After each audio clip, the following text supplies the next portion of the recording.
Hello दोस्तों, welcome to my channel. Please like, share and subscribe. अब हम लोग पढ़ेंगे प्रिंसिपल ऑफ चाइल्ड डेवलपमेंट। ठीक है, इसके कई सारे पॉइंट हैं। ये पॉइंट को आप चाहे नोट्स बना लीजिए, चाहे इसी पे से देख लीजिए, क्विक रिवीजन हो जाएगा आपका।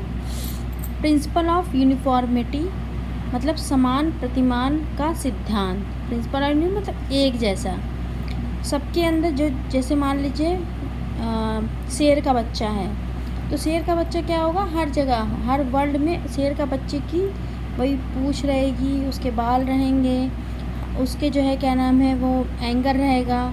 तो ये हर जगह हर वर्ल्ड में, ये वर्ल्ड में पाया जाएगा। ठीक है। अब जैसे ह्यूमन है, ह्यूमन क्या रहेंगे, ह्यूमन जैसे क्या नाम है प्रिंसिपल यूनिफॉर्मिटी मतलब हर जगह, जैसे आपका एटमॉस्फेयर जरूरी नहीं जो ह्यूमन इंडिया में है उसी तरह ह्यूमन जो है क्या नाम है आपके पूरे वर्ल्ड में पाए जाएंगे, चाहे ऑस्ट्रेलिया हो, चाहे न्यूजीलैंड हो, चाहे अमेरिका हो, चाहे स्विट्ज़रलैंड हो, तो पर्सन तो पाया जाएगा। तो उसको बोलते हैं प्रिंसिपल ऑफ यूनिफॉर्मिटी।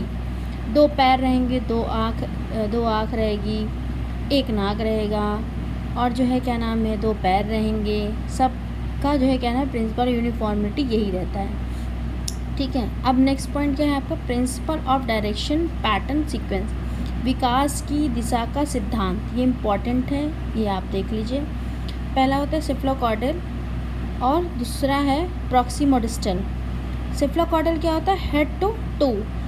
पहला क्या होता है, जब बच्चा पैदा होता है, न्यू बॉर्न बेबी होता है, तो वो बच्चा क्या होता है, अपना फोकस जो है क्या नाम है बैलेंस करता है कहाँ पे, गर्दन पे, नेक पे अपना फोकस बैलेंस करता है। ठीक है।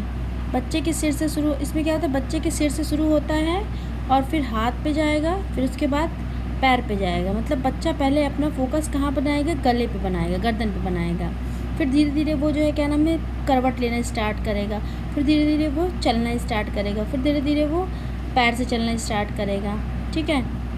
जैसे 1 to लेके 8 मंथ तक आपका जो है क्या नाम ये सेफ्लाकॉर्टिकल ये दिखता है। ठीक है। सेफ्लाकॉर्डल हेड टू टो विकास होता है। प्रॉक्सिमोडिस्टल में क्या होता है, सेंटर टू एक्सट्रीमिस मतलब सेंटर से आपका विकास वो होगा। जैसे सेंटर से, जैसे बच्चा लेटा हुआ, लेटते लेटे वो उठेगा, फिर अचानक उठ जाएगा, फिर चलने लगेगा, तो उसका विकास क्या होता है, सेंटर से विकास होता है। करवट लेके बच्चा उठने लगेगा। ठीक है। तो देखते हैं आप, जो छोटा बच्चा होगा 8 महीने या 9 महीने का होगा, 7-8 महीने का होगा, वो उसके अंदर देखें तो प्रॉक्सिमोडिस्टल का जो है क्या नाम है आपका एग्जाम्पल पढ़ने से दिखेगा। ठीक है। तो ये हो गया सेफ्लोकॉर्डल मतलब सर से पैर तक विकास। जैसे ये सी हो गया, तो सी से आप मान लीजिए सर। ठीक है। तो ये सर से पैर तक विकास होता है। ठीक है। प्रॉक्सिमोडिस्टल क्या हो जाता है, सेंटर से आपका स्टार्ट होगा। ये एग्ज़ाम में आता है, मोस्ट इम्पॉर्टेंट है। अब हम लोग पढ़ेंगे principle of general to specific response, सामान्य से विशिष्ट क्रियाओं का सिद्धांत। जैसे पिछले में बताया था, जो आपका छोटा बच्चा जो पहले, जैसे मान लीजिए 1 साल का बच्चा है या 2 साल का बच्चा है, तो पहले छोटा बच्चा ही मान लीजिए, आप न्यूबॉर्न बेबी ही मान लीजिए, वो हर बात पे रोता था। जैसे खाना खाना हो तो रोएगा, सोना हो तो रोएगा, घूमना हो तो रोएगा, अजनबी इंसान को देखेगा तो रोएगा। ठीक है। अब धीरे धीरे उसके अंदर चेंज आएगा, जैसे वो 1 साल से 2 साल में जाएगा या 3 साल में, तो विशिष्ट क्रिया करेगा। विशिष्ट क्रिया क्या करेगा, वो काम नहीं करेगा जो सामान्य स्थिति में पहले करता था। जैसे अब बच्चा बड़ा हो गया है, अब वो भूख लगेगी तो वो भोजन के लिए रोएगा नहीं, हो सकता है अपने आप जाके ले, या हो सकता है जब कोई मेहमान आए तो जो है क्या नाम है वो बोले कि हाँ बैठे उठे, रोए ना उनके देख के। ठीक है। तो अब क्या होता है, वो जनरल से स्पेसिफिक रिस्पॉन्स बच्चा आपका करने लगता है। ठीक। तो क्या हो गया, प्रिंसिपल से जनरल टू स्पेसिफिक हो जाएगा। अब अगला पॉइंट क्या है, principle of continuity. Principle of continuity विकास, एक क्वेश्चन आप ये रहेगा, डिबेट काफ़ी हुई इस बात पे, डिबेट काफ़ी हुई प्रिंसिपल ऑफ कंटिन्यूटी पे, काफ़ी डिबेट हुई आपकी। जैसे विकास क्या निरंतर चलने वाली प्रतिक्रिया है कि अनिरंतर चलने वाली प्रतिक्रिया है। तो विकास हमारा क्या है, निरंतर चलने वाली प्रतिक्रिया है। ये कुछ डिबेट हुए, लेकिन जब रिज़ल्ट आया तो यही हुआ कि विकास जो डेवलपमेंट है प्रिंसिपल ऑफ कंटिन्यूटी पे रिलेटेड है। अब जैसे आपका ये हो गया, ये एग्जाम्पल हो जाएगा विकास जो आपका होता है वो जब बच्चा पैदा होता है, जैसे 280 दिन का बच्चा पेट में रहता है, तो उसका विकास जो है वॉर्म टू टोम होता है। तो इससे ये कहा जाता है कि जब बच्चा पेट में रहता है तो माँ को खूब ज़्यादा टेंशन नहीं लेना चाहिए या ज़्यादा सोचना नहीं चाहिए, ठीक है। तो बच्चे का विकास पे उस पर असर डालता है। तो अब बच्चे का विकास वॉर्म टू टोम चलता है। तो इसी के आधार पे 2 साइंटिस्ट थे हमारे, वाइगोस्की और ब्रूनर। इन्होंने ये बोला, दोनों ने सपोर्ट किया कि विकास जो होता है हमारा वो निरंतर चलने वाली प्रतिक्रिया है। सिमिलरली इसमें देखेंगे प्रिंसिपल ऑफ डिसकंटिन्यूटी में देखेंगे कि जो विकास है वो स्टेज बाय स्टेज चलने वाली प्रतिक्रिया है। इसको सपोर्ट किया जीन पियाजेट ने और एरिक एरिक्सन ने, जो कि इनकी थ्योरी फेल हो गई बाद में, ठीक है।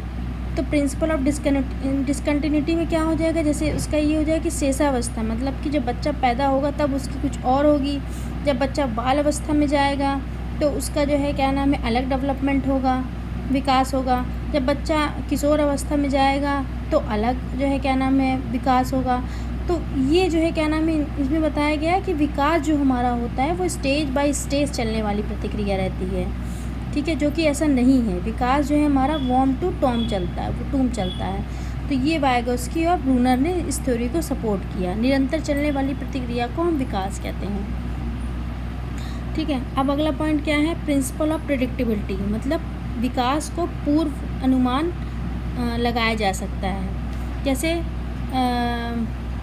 आप ये हो गया कि जैसे मान लीजिए आप मोटे हो, ठीक है, जैसे मान लीजिए आप पढ़ाई में वीक हो, तो अगर आपको अच्छा ट्यूशन दिया जा रहा है या अच्छी स्कूलिंग दी जा रही है तो एक हम प्रेडिक्ट कर सकते हैं कि इसका विकास अच्छा होगा।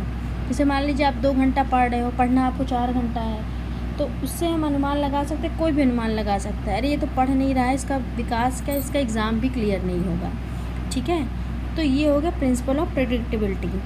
अब अगला सिद्धांत क्या है, प्रिंसिपल ऑफ यूनिटरी प्रोसेस, एकीकरण का सिद्धांत।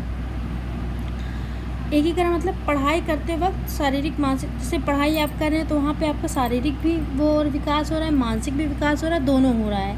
एकीकरण पढ़ाई करते समय आपका physical development, cognitive development as well as आपका इमोशन डेवलपमेंट, तीनों चीज़ होते हैं। तो इसको कहते हैं एकीकरण का सिद्धांत।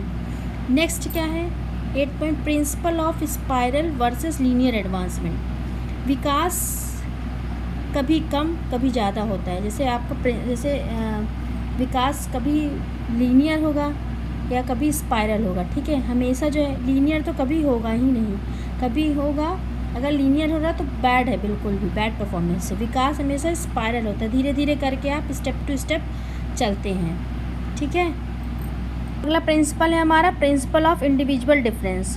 अब जैसे ये इम्पॉर्टेंट है, जैसे हर का इंटरेस्ट अलग अलग होता है। जैसे पूरे जो है हर की सीखने की प्रतिक्रिया, हर का जो है क्या नाम है विकास, हर का कॉग्निटिव डेवलपमेंट अलग होगा। हर दूसरा बच्चा पहले बच्चे से डिफरेंट है, ठीक है। हर का इंटरेस्ट अलग होगा, हर का मोटिवेशन अलग होगा, हर का आईक्यू लेवल अलग होगा, हर का फिजिकल बनावट भी अलग होगी, हर की मदर टंग भी अलग होगी। तो प्रिंसिपल ऑफ इंडिविजुअल डिफरेंस ये भी एक कारण होता है, ठीक है।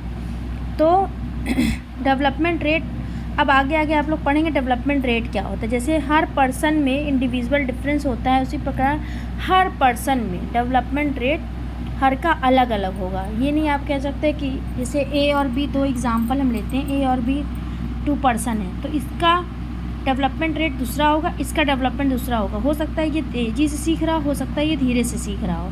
तो दोनों की सीखने की जो क्षमता है वो अलग अलग हो सकता है। ये कोई काम 3 घंटे में कर रहा है, ये कोई काम 5 घंटे में कर रहे हैं। तो हर का जो है क्या नाम है वर्क रेट क्या है, डिफरेंस है। इसी प्रकार से सबका डेवलपमेंट रेट भी डिफरेंट होता है, ठीक है। That's all for today, thank you so much. Please like कीजिए, सब्सक्राइब कीजिए और शेयर कीजिए। ये आपके क्विक शॉर्ट्स नोट्स हैं, ये आपको एग्ज़ाम क्लियर करने में बहुत हेल्प करेंगे। Thank you so much.